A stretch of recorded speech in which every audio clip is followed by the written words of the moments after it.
Nice that you looking at. Folklore. The Long Pond Studio Sessions is a 2020 American documentary concert film directed and produced by the American singer-songwriter Taylor Swift. Released on Disney Plus on November 25, 2020. The documentary is set at Long Pond Studio, an isolated recording studio in a forested area in the Hudson Valley, New York. Swift performs all of the 17 tracks of her 8th studio album, Folklore, 2020, whilst discussing the creative process behind the songs with her collaborators Aaron Dessner and Jack Antonoff. Swift made her debut as a film director with the documentary, which is her 4th film to be released on a streaming service, following the releases of the 1989 World Tour Live, 2015, Taylor Swift Reputation Stadium Tour, 2018, and Miss Americana, 2020. Receiving widespread critical acclaim, Folklore. The Long Pond Studio Sessions was praised for its music, intimacy, visuals, and insight provided on Folklore, with many critics labeling the film an admirable supplement to the album. It received an approval rating of 100% on the review aggregator website Rotten Tomatoes. Imbued by the sessions, Swift wrote and recorded several new songs off-screen while shooting the documentary. These songs came to be a major portion of Swift's 9th studio album, Evermore, 2020, which was released 15 days after the documentary. The film received the Gracie Grand Award for Outstanding Special or Variety. Accompanying the film's premiere, a live album soundtrack entitled Folklore, The Long Pond Studio Sessions, from the Disney Plus special, consisting of the recordings of the live performances featured in the film, was released to music streaming and digital platforms for the 2023 Record Store Day. A run of 115,000 limited edition vinyl LPs of the album was released exclusively via independent record stores across the world, selling out in 3 days. The album topped the US Billboard Soundtracks, Vinyl Albums, Top Alternative Albums, Top Rock and Alternative Albums, and Tastemaker Albums charts, and became the first ever Record Store Day exclusive in history to enter the top 10 of the overall Billboard 200 chart, landing at number 3. In September 2020, Swift and her co-producers for her 8th studio album, Dessner and Antonoff, assembled together at Long Pond Studio, a secluded, rustic cabin in upstate New York, to play the complete album for the first time in the same room after writing. The result was the concert documentary, Folklore, The Long Pond Studio Sessions, where the three performed stripped-down, acoustic renditions of all 17 tracks in order, while revealing the creative process, stories, and inspirations behind the songs through discussions. The film's premise on Disney Plus reads: Taylor Swift performs every song from her best-selling album, Folklore, in a truly intimate concert experience, accompanied by her co-producers, Aaron Dessner, of The National, and Jack Antonoff, of Bleachers, along with a guest appearance by Justin Vernon, of Bon Iver. Taylor filmed the event at the historic Long Pond Studios in upstate New York, a setting that evokes the nostalgic, wistful nature of the album. In between live performances, she and her collaborators discuss the creation and meaning behind each song, and also share the challenges and joys of remotely producing this acclaimed and record-setting collection. Folklore. The Long Pond Studio Sessions is a hybrid between a documentary and a concert film. It marked the first time Swift, due to the pandemic, they were filmed not by a film crew, but instead by 6 Panasonic Lumix S1H mirrorless cameras with Leica lenses embedded in the studio.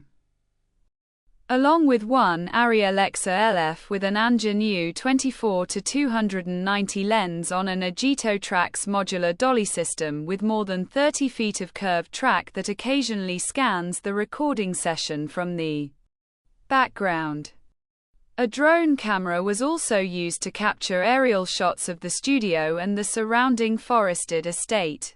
Justin Vernon appeared via video stream from Eau Claire, Wisconsin, to perform Exile with Swift.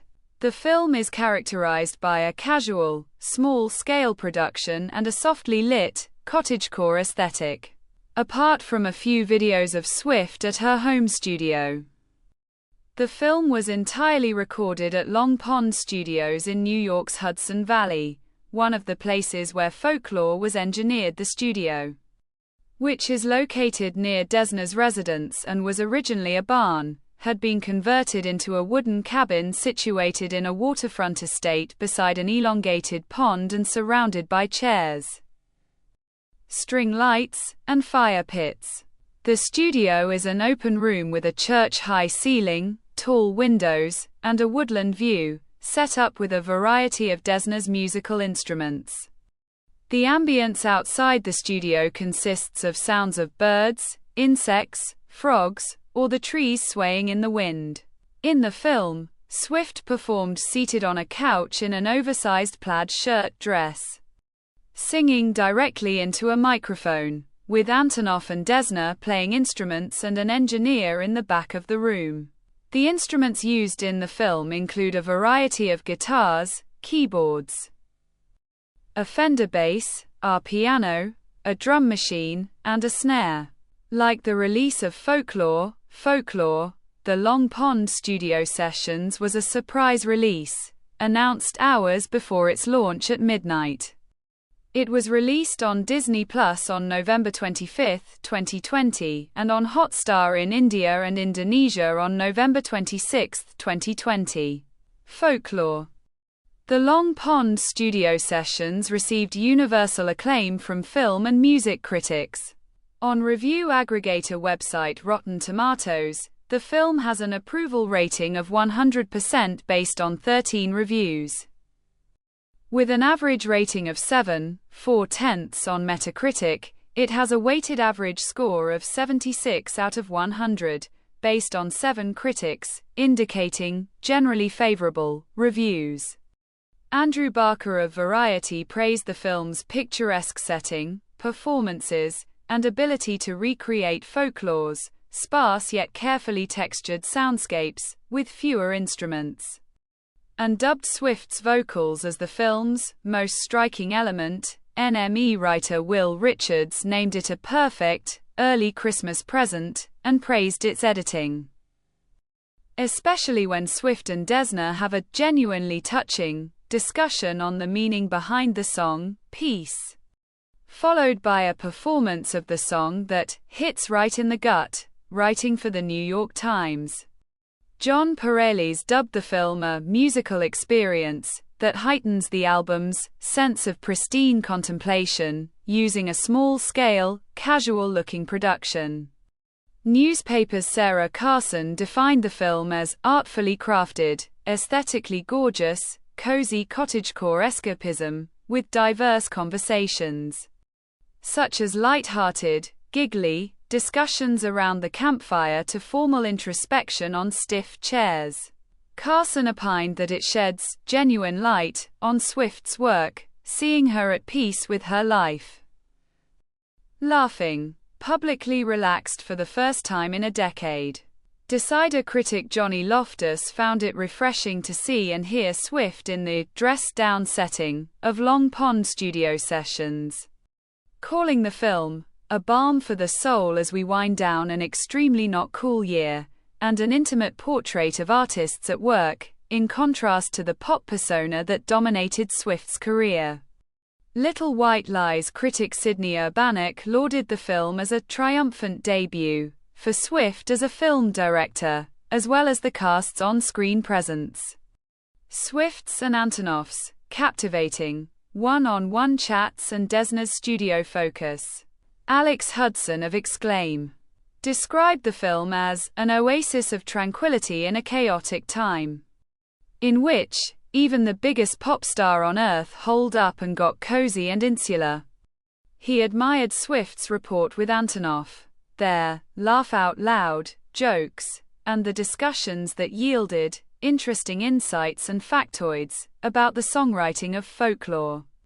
Junkies Richard he complimented Swift's vocals, emotion, the film's visuals and intimacy, and the cast's instrumental skills.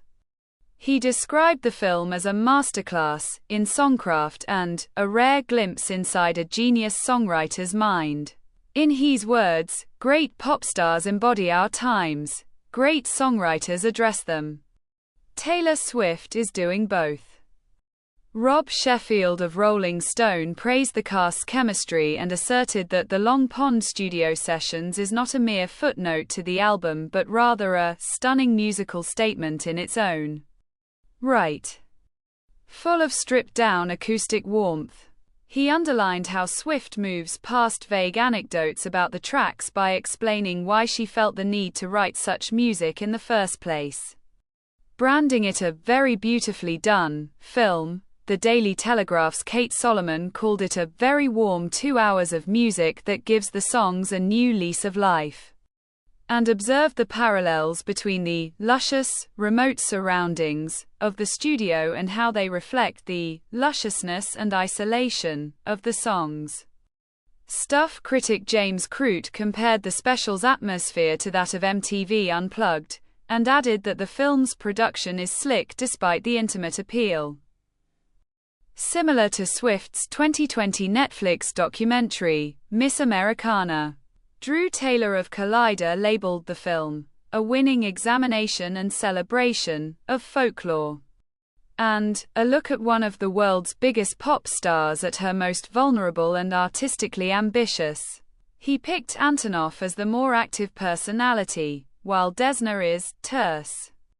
Except at the point where he opens up about his depression, a moment that is both incredibly vulnerable and also powerful. Ryan Latanzio of IndieWire described the film as a window into the introspective songwriting of Folklore that isn't going to blow your head off, but is a fine supplement to one of the year's most beloved albums. The Guardian's Elle Hunt wrote that the film shows Swift at ease, but also at the peak of her power, with little to prove. While her song-by-song commentary depicts the shifting emotional tenor she felt in quarantine. However, Hunt felt that Swift not name-dropping her detractors seems coy, as it limits the film's personal reflection. American comedian Jimmy Fallon released a parody of the documentary on YouTube, titled Fallon Law: The 30 Rock Sessions, featuring American hip-hop band The Roots. In the skit, Fallon wrote an album in quarantine, enlisting Questlove and Black Thought to help him finish it remotely. Months later, the trio gathered at 30 Rockefeller Center to perform their tracks together for the first time. The setlist included songs titled Peed My Pants in an Applebee's, Song About Milk, Sourdough Heart, and Fuzzy Wuzzy, featuring Chris Martin of Coldplay. Most of the songs on Evermore, Swift's 9th studio album and Folklore's sister album, were recorded while filming the Long Pond studio sessions. A still from the film was featured in a 2021 television advertisement by The New York Times, titled, The Truth is Essential, Life Right Now, showcasing a variety of articles from the publication. The Department of English of the Queen's University at Kingston, a public research university in Ontario, Canada, offers a fall semester course titled, Taylor Swift's Literary Legacy, Taylor's Version, with a syllabus requiring students to watch and analyze many of Swift's works, including Folklore. The Long Pond studio sessions. The course objective is to examine Swift's music, its literary references, and her socio-political impact on contemporary culture. Desired to collaborate with Desner and record songs at his Long Pond studio. Desner stated, after Taylor It was a bit crazy how many people reached out. And getting to meet and write songs with people you wouldn't have had access to. I'm so grateful for it. He described the studio as a creative oasis for artists. Folklore. The Long Pond studio sessions, from the Disney Plus special, or simply Folklore, The Long Pond studio sessions, is the third live album and first soundtrack album by the American singer-songwriter Taylor Swift.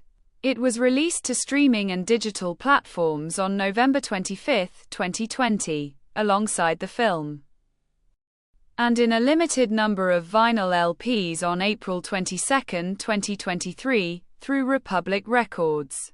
The album contains the acoustic renditions of Folklore tracks performed in the Folklore, The Long Pond studio sessions film.